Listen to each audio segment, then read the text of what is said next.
Para o nosso estudo, vamos estar abrindo as nossas Bíblias em Gênesis 45, do 1 a 15. Gênesis 45, do 1 a 15. Vou estar fazendo essa leitura. Então José, não se podendo conter diante de todos os que estavam com ele, bradou: Fazei sair a todos da minha presença. E ninguém ficou com ele quando José se deu a conhecer a seus irmãos. E levantou a voz em choro, de maneira que os egípcios o ouviam, e também a casa de Faraó. E disse a seus irmãos: Eu sou José. Vive ainda meu pai? E seus irmãos não lhe puderam responder, porque ficaram atemorizados perante ele. Disse José a seus irmãos: Agora chegai-vos a mim. E chegaram-se. Então disse: Eu sou José, vosso irmão, a quem vendeste para o Egito. Agora, pois, não vos entristeçais, nem vos irriteis contra vós mesmos, por me haverdes vendido para aqui. Porque para a conservação da vida, Deus me enviou adiante de vós. Porque já houve 2 anos de fome na terra, e ainda restam 5 anos, em que não haverá lavoura, nem colheita. Deus me enviou adiante de vós, para conservar vossa sucessão na terra, e para vos preservar a vida por um grande livramento. Assim, não foste vós que me enviastes para cá, e sim Deus, para que me pôs por pai de Faraó, e senhor de toda a sua casa, e como governador em toda a terra do Egito. Apressai-vos, subi a meu pai e dizei-lhe: Assim manda dizer teu filho José: Deus me pôs por senhor em toda a terra do Egito. Desce a mim, não te demores. Habitarás na terra de Gozém e estarás perto de mim. Tu, teus filhos, os filhos de teus filhos, os teus rebanhos, o teu gado e tudo quanto tens. Aí te sustentarei, porque ainda haverá 5 anos de fome, para que não te empobreças, tu e tua casa e tudo o que tens. Eis que vedes por vós mesmos, e meu irmão Benjamim vê também, que sou eu mesmo quem vos fala. Anunciai a meu pai toda a minha glória no Egito, e tudo o que tendes visto. Apressai-vos e fazei descer meu pai para aqui. E lançando-se ao pescoço de Benjamim, seu irmão, chorou, e abraçando com ele, chorou também Benjamim. José beijou a todos os seus irmãos, e chorou sobre eles. Depois seus irmãos falaram com ele. Vamos estar orando mais uma vez? Querido Deus, te agradecemos, ó Deus, por esta manhã, por este tempo, ó Pai, na tua casa. Que mesmo com a minha pequenez, ó Pai, o Senhor possa estar me usando nesta manhã para falar um pouco da tua palavra. E que teu Espírito Santo, ó Pai, esteja conosco de maneira que não só venhamos a aprender, ó Deus, mas também a ensinar. E que através da nossa vida, Deus, outras pessoas conheçam o teu grande amor. Em nome de Jesus, ó Deus, é que eu oro agradecida com o perdão dos nossos pecados. Amém. Bom, nosso tempo aqui, ele é curto, né? É bem rápido mesmo. E todos nós bem conhecemos a história de José. E para chegar no texto que foi lido, eu só queria lembrar, né, de forma rápida, alguns acontecimentos sobre a vida de José. Primeira coisa que nós devemos saber sobre José é que ele era o filho preferido do seu pai. Nós encontramos isso na Bíblia, lá em Gênesis 37:3, que diz: Ora, Israel amava mais a José que a todos os seus outros filhos, porque era o filho da sua velhice, e deu a ele um presente, né, uma túnica de mangas longas. Contudo, José era o mais amado pelo pai, mas também era odiado pelos seus irmãos, pois eles percebiam, notavam, reparavam que o pai amava mais a José. E como se não bastasse, José também era um sonhador. Tudo que ele sonhava, ele ia contar para os irmãos. E os irmãos não gostavam disso. O que fez com que seus irmãos não só não gostassem dele, mas como desejassem o seu mal. Na Bíblia a gente vê, né, que eles queriam matá-lo. Contudo, o venderam para os ismaelitas. E para o seu pai entregaram lá sua túnica suja de sangue, de maneira que Jacó se lamentou por ele por muitos dias. Então essa é uma informação importante que nós precisamos saber sobre José. José foi vendido por 2 vezes. A primeira vez pelos seus irmãos, que venderam ele para os ismaelitas. E a segunda vez pelos ismaelitas, que o venderam a Potifar como escravo. no salmo que nós lemos também, nós lemos sobre José, né? Em Gênesis 39:2, diz assim: o Senhor era com José, que veio a ser homem próspero, e estava na casa do seu senhor egípcio. Vendo Potifar que o Senhor era com ele, e que tudo que ele fazia, o Senhor prosperava em suas mãos, logrou José mercê perante ele, achou graça, né, perante ele, a quem servia. E ele o pôs por mordomo de sua casa, e lhe passou às mãos tudo o que tinha. E desde que fizera mordomo de sua casa, e sobre tudo o que tinha, o Senhor abençoou a casa do egípcio, por amor de José. A bênção do Senhor estava sobre tudo o que tinha, tanto em casa como no campo. E Potifar, tudo o que tinha, confiou às mãos de José, de maneira que, tendo por mordomo, de nada sabia, de nada se preocupava, a não ser com o pão que ele se alimentava. E a história continua, né? A mulher de Potifar colocou os olhos em José e o acusou injustamente, e ele foi parar na prisão.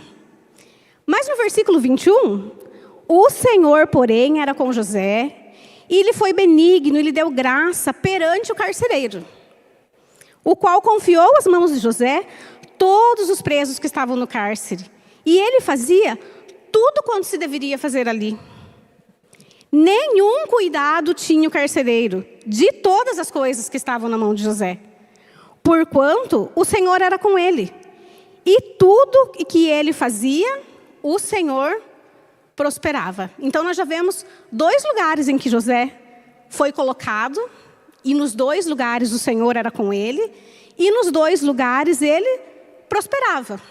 Então aqui, se nós fôssemos, né, conversar sobre isso, nós já teríamos aqui grandes lições sobre José. Deus, ele nos usa onde nós estamos. Ele foi usado na casa de um homem importante, e ele foi usado numa prisão. Não deve ser fácil ser uma pessoa presa, né? Sofrer. E ainda assim, o Senhor era com José. Potifar nada sabia, o carcereiro nenhum cuidado tinha. Mas em ambos os lugares, o Senhor era com José. Então, qual será que é o segredo de José para o sucesso dele? É o Senhor. O segredo para o nosso sucesso, independente de onde nós estivermos, vai ser sempre o Senhor que habita em nós. E a história continua, né? José, ele sempre foi um homem confiável. Por isso também que Potifar, o carcereiro, confiavam nele. Ele se mostrava uma pessoa confiável. José também era sensível, a ponto de, quando ele estava lá na cadeia, ele notou o semblante triste dos 2 companheiros lá de prisão. E ele interpreta os sonhos do copeiro-chefe e do padeiro-chefe. Ambos haviam ido parar na prisão por ofender Faraó. E ao interpretar os sonhos, ele pediu lá ao copeiro-chefe, né? Lembra-te de mim, quando tudo te correr bem, e rogo-te que seja bondoso para comigo, e faça menção de mim a Faraó, e me faça sair daqui. Mas lá no versículo 23, o que nós encontramos? O copeiro, todavia, não se lembrou, porém dele se esqueceu. Fala que não se lembrou e fala que se esqueceu, ou seja, reforça, né? Não se lembrou em nenhum momento dele. Contudo, 2 anos depois, Faraó também teve um sonho. Só então, né, que o copeiro-chefe se lembrou de José, que foi chamado para interpretar esse sonho. O sonho revelava 7 anos de grande abundância, seguidos de 7 anos de fome. Aconselhou o Faraó de como proceder diante daquela situação. E no capítulo 41, no versículo 38, diz assim: disse Faraó aos seus oficiais: acharíamos porventura homem como este, em que há o Espírito de Deus? Versículo 40. Administrará a minha casa. 41. Vês que te faço autoridade. Os irmãos estão vendo que eu estou dando um breve resumo, né, de toda a história de José. E eu desafio, né, aos irmãos a estar lendo, né, lá na casa todos esses textos. E assim a história seguiu. Por 7 anos, houve abundância na terra. E José juntou todo o alimento. Mas também chegou os 7 anos de fome, que fizeram com que os irmãos de José, os mesmos que queriam matá-lo, que o venderam, fossem até o Egito atrás de comida. José reconheceu seus irmãos, porém, eles não reconheceram. José então os despede e pede para que retornem a ele com o irmão mais novo, Benjamim, que é trazido pelos irmãos quando eles retornam ao Egito pela segunda vez. Agora sim, né, chegando no texto que nós lemos, nesse texto nós encontramos uma das passagens mais lindas que temos na Bíblia. Um texto que poderíamos discutir e discorrer sobre ele por muitos assuntos, né? Mas eu gostaria de deixar com os irmãos 3 lições sobre esse texto que nós lemos, né, do capítulo 45. A primeira lição: José reconhece a soberania de Deus. Agora, pois, não vos entristeçais, nem vos irriteis contra vós mesmos, por me haverdes vendido para aqui, porque para a conservação da vida, Deus me enviou adiante de vós. Ele reconhece, né, que a vida dele, mesmo com tanta coisa desagradável, vendido por 2 vezes, humilhado, preso, acusado injustamente, era uma vida que estava nas mãos do Senhor. E entende que não foi os irmãos que o enviou para lá, e sim Deus. E esse capítulo é um testemunho claro acerca da providência de Deus no governo de todas as coisas. E assim nós devemos pensar na nossa vida também. Independente do que nós passamos ou vamos passar, Deus está no governo de todas as coisas. Nada foge ao seu controle. Esse era o momento que, humanamente falando, José poderia usar de vingança. Poderia jogar na cara dos seus irmãos, poderia dar o troco, né? E muitas vezes no nosso olhar também é assim, ele perdeu uma oportunidade de se vingar. Mas não é isso que Deus nos ensina. E aí nos traz a segunda lição. José estende a graça que recebeu em favor dos seus. No versículo 6, apressai-vos, subi a meu pai e dizei-lhe, desce a mim, não te demores, aí te sustentarei, tu e tua casa e tudo quanto tens. Ele encontrou favor diante de Potifar, encontrou favor diante do carcereiro, encontrou favor diante de Faraó. Estava estendendo favor diante da sua família. É assim que também nós devemos agir. Estender para os outros todo o bem que temos recebido da parte de Deus. Estender para os outros do favor imerecido que só encontramos na cruz. Para os irmãos, né, que acompanham lá o devocional do nosso pastor Herbert, no dia 16 de janeiro tinha um trechinho que dizia assim: a vida cristã não se resume em receber a graça, mas em transbordar essa graça recebida. Ou seja, nós devemos reconhecer a soberania de Deus e nós devemos estender aos outros a graça que recebemos. E para a nossa terceira lição, não vou dizer que seja mais importante, mas é uma das mais importantes que precisamos para a nossa vida. Não contendais pelo caminho. Nós nem lemos esse versículo porque ele está lá adiante, está lá no versículo 24. Não contendais pelo caminho. Esse é um conselho para nós usarmos na nossa vida todos os dias. Mas nós já somos da igreja, nós não precisamos, a gente não briga. Não brigar, não discutir, não atacar, não entrar em disputas. Gastamos tempo e disposição e chateamos o nosso coração com muitas coisas que não valem a pena, querendo sempre mostrar que nós estamos certos. A minha opinião é mais importante, o que eu falo é mais importante, o que eu faço, inclusive, é mais importante. Estamos sempre querendo discutir. Estamos perdendo tempo, contendendo pelo caminho.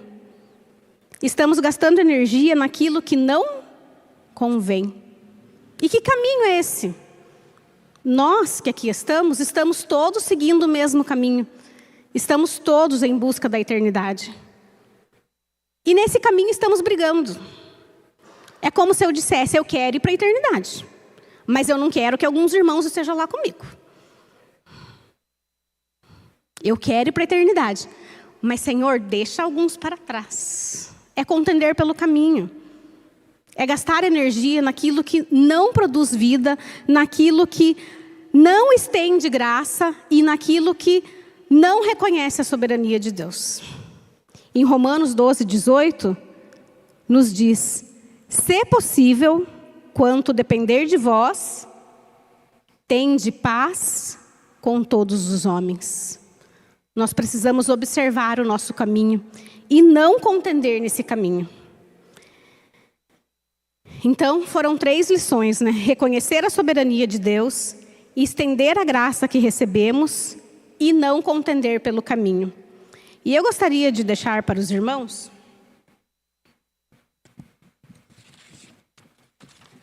algumas semelhanças entre José e Jesus. Não sei se alguns irmãos, né, já haviam notado essa semelhança, mas são muitas semelhanças entre José e Jesus. José foi o filho amado de seu pai Jacó. Jesus é o filho amado de Deus, o nosso Pai. Não vou estar lendo as referências, porque o nosso tempo já deu, né? José foi rejeitado pelos seus. Jesus também foi rejeitado pelos seus. José foi vendido por moedas de prata. Jesus também foi vendido por moedas de prata. José foi preso sob falsa acusação. Jesus também foi preso sob falsa acusação. Todos se curvariam diante da autoridade de José lá no Egito. Todos se curvarão diante da autoridade de Jesus. Todo joelho se dobrará e toda língua confessará que Ele é o Senhor. José era cheio do Espírito de Deus. Jesus é o próprio Deus. José foi governante do Egito. Jesus é o governante simplesmente do universo. José foi perdoador. Jesus é infinitamente mais perdoador. José foi enviado para salvar o seu povo da fome. Jesus foi enviado para salvar o povo de Deus dos seus pecados. Ou seja, a história de José não serve só para olharmos para ele e dizer, devemos ser como José. Mas a história nos faz olhar também para Cristo. Para que assim como Paulo disse, nós também possamos dizer, sede meus imitadores, como também eu sou de Cristo. Que essa palavra, meus irmãos, encontre lugar, né, no nosso coração. É uma palavra simples, né? Mas que no nosso dia a dia nós possamos sim imitar a Cristo. E eu gostaria de deixar para os irmãos uma frase de Martinho Lutero que diz assim: sempre que você lavar o rosto de manhã, lembre-se do seu batismo e a quem você pertence. Vá e viva o dia de acordo. Amém?